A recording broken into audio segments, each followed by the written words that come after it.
이제는 이어서 그 성경을 보는 관점의 차이에서 온 잘못된 주장들이 있는데 몇 가지만 살펴보도록 하겠습니다. 첫 번째는 창세기 1장부터 11장까지 말씀은 역사가 아니라 이것은 설화라든지 신화라고 보는 지극히 잘못된 그런 주장이 있어요. 근데 이 같은 주장은 아주 유명한 그 신정통주의 신학자라고 하는 칼 바르트에 의해서 또 이렇게 주장이 되어지고 있고, 기타 이제 자유주의 신학 계열에서 그 같은 주장을 하고 있습니다. 그래서 이 칼바르트가 왜 그 창세기 1장과 11장 말씀은 역사가 아니고 초역사 내지는 그런 신화적인 이야기로 이렇게 설명을 하는지, 바르트는 이렇게 말을 합니다. 성경은 이제 하나님의 계시인데 반해서 이 바르트는 이제 성경을 계시로 보지 않고 그 하나님의 나타남의 사건, 그러니까 성경은 하나님께서 하나님의 필요에 의해서 인간을 위해서 하나님이 주신 계시, 말씀, 예언인데 그 사람은 사건만이 사실이다. 이런 식으로, 다시 말해서 성경에 여러 가지 말씀이 있지만 예컨대 66권이 로고스 있지만 그것이 다 성경 말씀이 아니다. 그 66권 가운데에서 인간의 삶을 바꾸거나 또 구원을 일으키는 그런 구원 사건, 이런 사건이 있을 때 그 사건만 하나님의 말씀이다. 이렇게 그 접근하는 그런 방식이 바로 칼바르트의 방식인데, 그런 의미에서 이제 창세기 1장부터 11장까지는 역사적인 사건이 아니기 때문에 이것은 초역사 내지는 신화다. 이런 방식으로 이렇게 가르쳤습니다. 그래서 처음에 이제 그 칼바르트가 자유주의 신학자들과 함께 이제 자유주의 신학을 했다가 2차 세계대전을 통해서 어떻게 인간이 낙관적이고 또 긍정적인 측면에서 이 자유주의 신학자들이 보았던 것처럼 자기도 그렇게 봤는데, 어떻게 전쟁을 통해서 사람이 사람을 향해서 총부리를 겨누고 또 포탄으로 수많은 사람들 인명살상이 있고 이런 걸 보면서 인간에 대해서 긍정적이고 낙관적으로 보았던 이 인간관에 대해서 다시금 생각합니다. 그러면서 인간은 인간일 뿐 결코 하나님이 아니로구나. 1919년도에 로마서 강해서를 내놓으면서 유명한 그 전적인 타자 개념, 도롤 어드라고 하는 이 전적인 타자 개념을 가지고 하나님과 인간은 전적으로 다르다, 이런 얘기를 했던 분이거든요. 근데 이제 이 정통주의 신학자들 입장에서 볼 때는 자유주의 신학자들과 그렇게 싸우고 결별할 때는 좋았는데 창세기 1장부터 11장까지를 역사적인 사건으로 안 본다는 점에서 이건 우리하고 현저하게 다르다. 이제 붙여준 이름이 네오, 그래서 신정통주의 이렇게 이름을 이제 붙여주게 된 것이죠. 오늘날 많은 이제 그런 자유주의 계열의 신학자들은 이렇게 말하는 겁니다. 창세기 아까는 1장과 2장도 다르고 또 1장부터 11장까지는 역사적인 사건이 아니다. 그러면 에덴 동산 선악과 사건은 이런 역사적인 사건이 아니라는 얘기가 되는 것이죠. 그래 되면 인간의 창조와 타락과 또 구속이라고 하는 이런 하나님의 그런 구원의 역사가 제대로 전개될 수가 없는 것이고, 또 결정적으로 요한계시록 12장 7절에서 9절에 가보면 에덴 동산의 그 뱀이 그 옛뱀이었고 사단 마귀였는데 그의 정체가 드러나지도 않고, 그러니까 성경 전체가 흔들리게 되는 결과를 이렇게 낳게 되는 것이죠. 그래서 이제 이 프린스턴 신학교의 어느 신학생이 갈바르트가 이제 강연회를 열 때 그렇게 질문을 합니다. 교수님은 예수님의 부활을 당시에 신문 기자가 있었다면 그가 그 취재를 어떻게 취재할 수 있었을까요? 이런 질문을 하는 거예요. 그 학생은 이제 바르트의 사상을 알고 있으니까. 물었을 때 바르트는 이렇게 답합니다.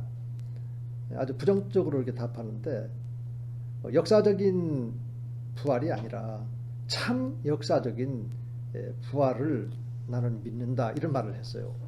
신학생으로서는 굉장히 어려운 말이죠. 그렇지만은 역사적인 부활과 또 참 역사적인 부활이라고 하는 이 개념, 이것은 독일어로만 이제 표현이 가능한데, 이 독일어는 역사를 이제 히스토리에가 있고 게슈히테라고 하는 말이 있어요. 그 게슈히테라고 쓴 이제 사건, 또 개개인의 인격 안에 온 이런 사건이고, 히스토리에는 이제 보편적인 그런 역사 개념을 가지고 있거든요. 그러니까 보편적으로, 보편 이성으로 보더라도 예수님은 죽었다가 무덤을 돌지고 3일 만에 부활했다라고 하는 이거에 대해서는 믿을 수가 없다. 그래서 참 의미로서의 그런, 그러니까 부활의 의미는 예를 들어서 절망 가운데 있는 사람들에게 필요한 예수는 예수님이 절망 가운데 십자가에 죽었다가 다시 살아나신 이 예수, 이 이미지가, 의미가 중요한 것 아니냐, 이런 식으로 부활을 설명하는 것이 참 역사적인 부활이다. 내용은 이제 게슈히테라고 하는 용어를 썼다는 얘기입니다. 어떻게 보면 언어적인 그런 유희가 될 수가 있는 거죠. 성경의 역사라고 하는 것은 초역사가 역사 속에 들어와서 역사를 변화시키는 겁니다. 그렇기 때문에 그 변화된 그런 역사를 통해서 이것은 인간이 이렇게 변화시킬 수 없는 건데 그럼 누가 그랬을까? 그래 하나님이라는 얘기죠. 그래서 구약에도 보면은 하나님이 때로는 이제 전쟁의 신으로, 또 구원자로, 또 만왕의 왕으로 이렇게 표현이 되었던 것도 우리 인간의 삶의 다양한 그런 사건 속에서 하나님이 이렇게 위대한 일을 하셨다라고 하는 것을 우리들에게 교훈을 주는 거거든요. 예컨대 이제 실존주의 철학이 있고 또 실존주의 신학자들도 있는데, 예를 들어서 루돌프 불트만 같은 이 실존주의 신학자인 불트만도 부활을 그렇게 설명합니다. 실존적인 부활이라는 말을 쓰거든요. 그러면 이 실존이라는 말이 어떤 의미를 갖냐면, 실존주의 철학에서 인간은 본질이 없다는 겁니다. 예컨대 인간은 태어날 때부터 원죄를 가지고 있다, 이런 것이 아니고 전혀 아무런 그런 본질 없이 태어나서 이 세상 가운데 내버려진 존재로서 자기 스스로 이 세상과 세상 속에서 어떤 문제를 경험했을 때 본인이 결단하고 본인이 성취한 그 결과만이 실존이다, 이런 말을 하는 겁니다. 그러면 이것이 이 성경 해석과 또 우리들의 그 구원관을 전개하는데 어떤 어려움이 있게 되냐면, 그러니까 인간 스스로가 결단하는 만큼 그 본질이 형성이 되는 거니까, 그 본질이 선한 본질로 열매를 맺게 되면 그게 바로 구원받는 것이다. 이런 식으로 구원론도 전개하고 또 부활도 실존적인 부활, 좀 더 이렇게 설명을 해드린다면, 예를 들어서 산타크로스 할아버지가 있을까요? 없잖아요. 그런데 산타크로스 할아버지를 등장시키면서 사람들 마음속에 선행을 하고 싶은 그런 마음들은 다 있는데 형편이 없어서 못하는 경우가 있지 않습니까? 그런데 그런 것들을 불러일으키는 어떤 역할의 그런 촉매자로서 산타크로스 할아버지를 이렇게 만들어내는 겁니다. 그리고 또 불사조 같은 것도 이제 없는데, 존재하진 않지만 사람들 마음속에 죽지 않고 영원히 살고 싶은 그런 욕망이 있는 거죠. 그래서 그런 그 인간의 그런 내면에 깊숙이 도사리고 있는 그런 욕망을 충족시켜 줄 수 있는 대상으로서 불사조를 이렇게 만들어내는 것처럼, 뭐 기독교 하나님도 뭐 그런 것 아니냐, 뭐 이런 형태로 소위 말해서 요즘은 이제 도킨슨이 말하는 만들어낸 신, 뭐 이런 식으로 이제 잘못 왜곡하고 또 그렇게 가르치는 그런 사회주의 그런 신학자들이 있다는 얘기죠. 그래서 성경을 보는 눈은 하나님께서는 그래서 반드시 역사 속에 들어와서 역사적인 사건을 통해서 하나님의 존재를 드러내 주는 겁니다. 그렇기 때문에 진정한 역사라고 하는 것은 사건만이 또 의미만이 진정한 역사가 아니라 진정한 역사는 사건과 의미가 종합적으로 이렇게 되어 있다는 얘기죠. 예를 들어서 십자가 사건이 있었다면 그 십자가 사건이 주는 의미는 바로 대속 사건이거든요. 희생 제사로 드려지고 또 희생 제물로 드려짐으로써 단번에 우리가 죄사함 받기 위해서 매번마다 하나님 앞에 속죄 제물을 드리고 이랬던 그런 어려움과 불편함을 이제는 극복하시고 단번에 그렇게 해주신 예수 그리스도 이 십자가와 부활 사건을 우리가 믿음으로 인정하게 되어지면 모든 죄로부터 사함받고 하나님과의 그런 자녀 관계로 들어가서 하나님의 그런 사랑의 다스림을 받으면서 우리들이 그런 의미에서 죄가 있어도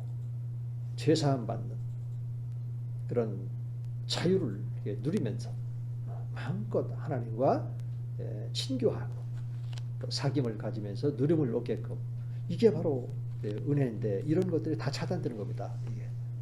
그래서 실존적인 부활이라든지 또 참 역사적인 부활 이런 것들은 창세기 1장과 또 11장을 역사로 보지 않는 데에서 오는 결과이기도 하지만 근본적으로 그 속에 사탄 마귀가 있고 거기에 구원의 은혜로서 가지고 또 나오고 또 하나님의 은혜가 나오고 이런 문제들이 다 차단된다는 얘기죠. 그래서 우리 얼마만큼 이런 자유주의 신학자들의 잘못된 주장에 대해서 하나님 말씀으로 변증을 해내야 될 것인지 다시 한번 생각해 보면서 우리들의 그런 말씀 연구의 깊이를 좀 더 이렇게 깊이 들어갈 필요가 있겠다 이런 생각을 가져봅니다. 그래서 이제 우리 미 남침례교에서도 그런 칼 바르트의 이 같은 계시관에 대해서 문제가 있다라는 것을 발견을 하고 남침례교의 그 Baptist Faith and 그 Message라고 하는 그 신앙 고백서를 좀 변경하는 그런 일도 일어나게 되는 겁니다. 예컨대 이제 최초의 미 남침례 신앙 고백서는 1925년도에 주어졌는데 1963년도에 다시 이렇게 바꿉니다. 바꾸는 내용은 딱 한 가지예요. 칼 바르트의 그런 그 계시 개념이 들어있기 때문에 그렇다. 그러면 이 1925년도에 표현된 칼 바르트적인 계시 개념은 뭐냐면 이런 겁니다. 하나님께서 당신을 사람에게 나타내신 계시의 기록이다. 요거 계시의 기록이다. 그러면 이제 기록된 계시보다도 기록이라고 하는 것에 초점이 맞춰지면서 계시의 본래적인 의미가 상실된다. 이게 바르트적이다. 해서 어떻게 바꿨냐면 그 사람들에게 나타내신 계시이다. 이런 식으로 이렇게 바꿔낸 겁니다. 정정하겠습니다. 63년도에 그러니까 25년도, 63년도에 있었던 그 계시의 기록이다. 이 표현이 바르트적이다. 해서 2000년도에 다시 이제 신앙 고백서를 바꿨을 때 이 내용 하나만 바꾸는 겁니다. 그러니까 성경 하나님의 말씀은 하나님께서 자신을 사람들에게 나타내신 계시다. 이렇게 보자는 것이죠. 얼마만큼 이 바르트의 그런 그 영향력이 그것이 긍정적이든 부정적이든 많은 영향력을 가져다 주었던 것은 사실입니다. 그리고 이제 우리가 성경 계시를 다룰 때 또 한 분을 잘 살펴봐야 되는데 소위 말해서 이제 은사 운동가 가운데 로드맨 윌리엄스라고 하는 잘못된 성경관을 가지고 있는 분이 있어요. 이분은 다음과 같이 말을 합니다. 그래서 성경은 하나님의 현재 활동을 증거해주는 보조 증거다. 아니 성경은 우리 그리스도인들의 삶의 절대적인 권위가 되는 말씀인데 이런 방식으로 이제 왜곡해서 성경을 규정하고 있고요. 그다음에 두 번째로는 이제 신약의 종결로 말씀이 완결된 것이 아니다. 성경을 넘어서 지금도 말씀하신다. 이성적으로 생각하면은 그럴 수도 있겠다 이런 생각이 들죠. 왜냐하면 신약이 2000년 전에 우리들에게 주어진 하나님의 말씀이라면 지금 오늘도 우리들의 그런 그 상황과 이렇게 맞지 않을 것 아니냐. 예를 들어서 2000년도에 과연 컴퓨터가 있었을까? 뭐가 있었을까? 이런 방식으로 질문을 하면서 독자들로 하여금 뭔가 이렇게 성경이 그럴 수도 있겠다, 부족하겠다, 또 왜곡된 부분도 있을 것 같다, 이런 상상력을 갖다가 갖게 해준단 말이죠. 근데 이런 데에서 성경에 기록된 본래 하나님의 그런 그 본래 목적을 우리가 잘 모르게 되면 이런 질문에 그냥 넘어가게 되는 것이죠. 요한복음 20장 그 21절 이 말씀도 보면은 우리 주님이 친히 말씀하셨잖아요. 성경이 기록된 목적에 대해서 주님이 행하신 그런 표적도 기록할 뿐만 아니라 영생에 대해서 영원한 생명을 위해서 성경을 주셨다고요. 그리고 디모데후서 3장 그 15절에도 보면은 성경은 하나님의 감동으로 된 것으로 구원함에 이르게 한다. 요한복음은 요한복음에서 구원을 영원한 생명으로 표현을 했고, 또 바울은 죄와 사망으로부터의 그런 그 구원이라고 하는 이런 용어로 영생과 구원을 동일시 하는데, 이렇게 성경은 왜 성경이 기록되어 있는지 영원한 생명과 구원을 위해서 기록되어 있는 거거든요. 과학서적도 아니고 그렇다고 해서 과학의 원리가 없는가? 있어요. 역사적 서적도 아니죠. 그러나 초역사가 역사 안에서 어떻게 지금 작동하고 있는지, 세속사와 이 후속사 이런 것들을 하나님께서는 다 성경 말씀을 통해서 주신 말씀이기 때문에 역사는 아니죠. 개개인의 어느 나라의 역사를 기록한 것도 아니고, 그러나 그 역사적인 상황 안에서 하나님이 택하신 백성 이스라엘과 함께 어떻게 일하셨는지, 이런 초역사가 역사 안에서 지금 활동하고 있는 것이고 지금 여전히 그렇기 때문에 이 성경을 어떤 관점에서 이렇게 보느냐, 이런 문제는 대단히 중요한 문제이기 때문에 오늘 우리 목회자들에게 있어서 더 필요한 것이 있다면 성경을 이제는 열고 그 속에 들어가서 성경 자체가 뭐라고 말하는지 있는 그 성경 자체의 그런 말씀에 대해서 견고하게 붙잡는 방법밖에 없다는 얘기죠. 이 방법을 우리가 갖고 있지 않으면 이런 유혹적인 그런 말에 그냥 넘어가는 경우가 많고, 또 대다수 자유주의 신학자들의 그런 계열도 보면은 그냥 이성적인 질문에 그냥 이성적인 답변을 하고 그 차원에 머물러 있기 때문에 그런 거죠.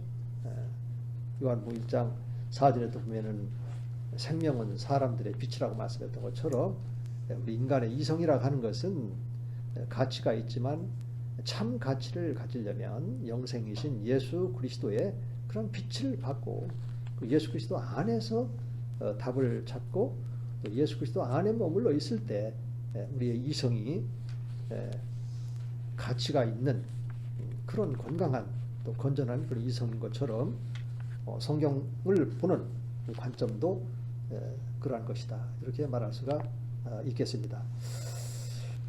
그리고 이번에 보면은 이제 침례교 내에 이 성경관에 대한 논쟁이 있었어요. 여러분들이 잘 아시다시피 이제 근본주의 신학자들이 있었고 또 자유주의 신학자들이 있어서 근본주의 신학자들과 자유주의 신학자들이 성경관을 놓고 치열한 그 논쟁을 벌였을 때 우리 교단 안에서는 온건한 입장을 가지고 있었던 그런 신학자와 또 많은 목사님들이 이렇게 계셨어요. 그렇게 해서 우리 침례교 안에서 근본주의와 또 자유주의 신학자들의 논쟁에서 근본주의가 승리하고 이 논쟁이 끝나고 나서 얼마 안 있다가 근본주의자들이 온건한 그런 노선을 걸었던 그 신학자들과 또 논쟁을 벌이게 되는 겁니다. 그래서 온건한 노선에 서 있었던 그런 신학자들, 또 교회의 교단의 그런 기관에 있는 분들, 또 뭐라고 해야 될지 모르겠습니다만은 서로 교체하고 뭐 이런 일들이 미 남침례 교단에서도 이렇게 있었거든요. 그래서 왜 그렇게 근본주의와 또 온건한 입장을 갖고 있는 분들이 서로 싸웠는지 성경 관점에서 간략하게만 살펴보도록 하겠습니다. 첫째로 이제 스로건 표방하는 그런 이슈를 중심으로 볼 때 이 근본주의는 성경은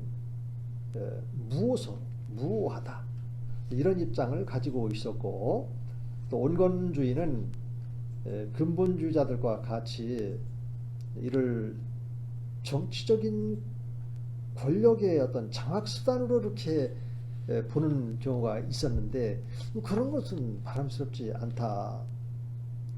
성경은 오류가 없는 것은 사실이야. 그렇지만은 요거를 가지고 정치적인 어떤 권력 수단으로 이렇게 삼는 이런 것들이 보여지는데 그런 것은 바람스럽지 않다. 이렇게 얘기를 하고 있었어요. 이게 어떤 의미에서 이러는 건지 좀 더 이렇게 자세히 설명이 필요한 부분이겠지만은 예컨대 진리가 있다. 거기에다가 참자를 붙이게 되면 참 진리, 우리가 소유했다, 우리만의 이런 식으로 가다 보면은 그것이 상대방을 향해서는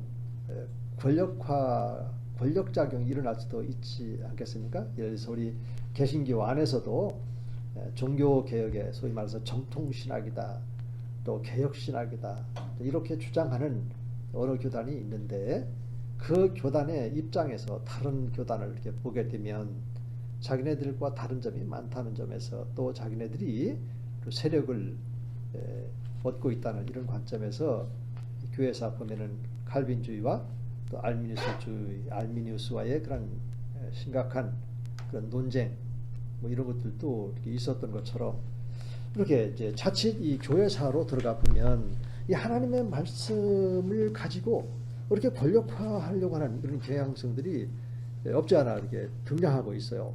그래서 온건주의자들은 그런 거를 지금 경계하고 있고, 또 성경적으로 볼 때 근본주의는 성경의 원본이 과학적이라든지 역사적이나 지리적 또 신학적인 오류들을 포함하고 있지 않다 이렇게 주장을 하는 반면에, 또 온건주의는 성경은 원본을 이제 가지고 있지 않고 또 사본만 가지고 있다는 것을 이제 인정하면서 이 성경을 이제 과학적으로 또 역사적으로 무용한 그런 책이 아니고 또 신앙과 또 행습을 위한 권위 있는 이런 책이지 과학이다, 역사다 이런 식으로 보는 것은 좀 바람스럽지 않은 것 같다.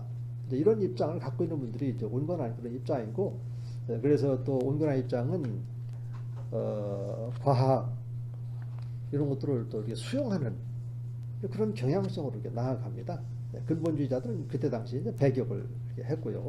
오늘 우리들의 시점에서 볼 때는 그거 뭐 과학을 배격한다든 이러면 안 되잖아요. 그래서 지나고 나서 보면은 소무전적인 그런 논쟁이 아니었나. 그러나 그때 당시에 자유주의 신학자들이 워낙 이 과학 또 철학 이런 것을 중심으로 해서 성경을 왜곡시켰기 때문에 뭐 근본주의자들이 왜 그렇게 자유주의 신학자들과 논쟁하고 또 온건주의자들과도 이렇게 논쟁하고 있는지 그 마음은 읽을 수 있어요. 그 다음에 이제 신학적으로 보면 근본주의자들은 여성과 남성의 가부장적인 관계를 강조합니다. 그래서 여성 목회자 이렇게 두지 않아요. 근본주의자들에 있어서는. 그러나 온건주의자들은 이제 그렇게 볼 필요가 뭐가 있겠나. 그리고 또 만인 재장설이 있지 않는가 하면서 포용적인 그런 입장을 이렇게 띄고 있죠. 이것도 그때 당시에는 뭐 가부장적인 이런 것이 제도가 강할 때는 좀 그렇겠지만 우리 시점에서 볼 때는 양성이 평등한데 오늘날은 또 양성평등이 아니라 또 성평등까지 이렇게 주장을 하는 잘못된 그런 것도 있지만 양성평등이 이렇게 있는 것처럼 그렇게 근본주의자와 또 온건주의자들처럼 우리가 지금도 계속적으로 신학적으로 논쟁한다는 것은 바람직한 것은 아니라고 그렇게 생각이 됩니다. 근본주의적인 그런 5대 강령을 가지고 있으면서 또 온건한 그런 입장에서 포용할 수 있는 이런 부분들은 포용한다. 예를 들어서 철학 이론이라고 해서 다 잘못된 것이 아니라 좋은 그런 개념이나 이런 것들은 터툴리안도 관계라고 하는 이런 철학적 개념을 활용을 했던 것처럼 또 과학도 과학적인 도움 없이 우리가 어떻게 살고 있겠어요? 우리가 지금 사용하고 있는 이런 컴퓨터나 노트북 이런 게 다 과학의 발명이고 또 이런 때 우리가 원격 강의를 하게 되는 것도 과학의 도움인데 그래서 적절하게 이제 수용할 수 있는 부분들은 이제 수용하되 다만 반성경적이고 또 기독교에 대한 그런 도전적 훼손 이런 것들이 가해지는 잘못된 철학 개념이나 이제 과학 같은 것은 얼마든지 우리가 경계해야 되는 이런 입장, 이런 스탠스에서 우리가 목회와 또 가르침이 있어야 되지 않을까. 마지막으로 근본주의 5대 강령에 대해서 읽고 마치도록 하겠습니다. 5가지 강령이 있습니다. 첫째는 하나님에 의해서 영감받은 무오한 그런 성경이다. 두 번째로 그리스도의 신성과 또 동정녀 탄생하셨다. 또 대리적인 속죄 사역을 감당하셨다. 또 그리스도의 육체적인 부활이 있었다. 마지막으로 그리스도의 인격적이고 또 전천연설적인 그런 임박한 그런 재림을 주님이 말씀하셨다. 이 5가지가 근본주의의 5대 강령입니다. 자유주의 신학이 창고라는 그 시대적 관점에서 이 5가지 강령은 아주 소중한 또 진리의 말씀이고 충분한 또 우리가 방어해야 될, 변호해야 될 그런 가치가 있는 5대 강령으로 저는 생각을 합니다. 그러면서 온건한 입장으로 우리가 긍정적으로 수용해야 될 부분들은 수용을 할 때 성경에 있는 말씀들을 충분하게 소화시킬 수 있지 않겠는가. 특별 계시로 해서 성경이 있고 또 일반 계시 자연이나 이런 과학이나 또 이런 것들도 이제 일반 계시적인 그런 차원에서 우리가 수용할 부분도 있기 때문에 그렇습니다. 자, 오늘 강의는 여기까지 마치기로 하고요. 여러분들이 출교를 위해서 소감문을 제출해야 된다고 제가 말씀드렸는데 기억하고 계시겠죠? 그래서 아무쪼록 수고 많이 하시고 또 한 주간도 여러분들이 목회 현장에서 성도님 한 분 한 분들 위해서 기도로 섬기고 또 행함으로 섬기고 또 말씀으로 섬길 때 하나님의 은혜와 사랑으로 함께 하시기를 바랍니다. 여러분들 다음 주에 우리가 함께 대면에서 강의할 때 기쁨이 있고 또 즐거움이 있는 그런 강의가 됐으면 좋겠습니다. 마치겠습니다.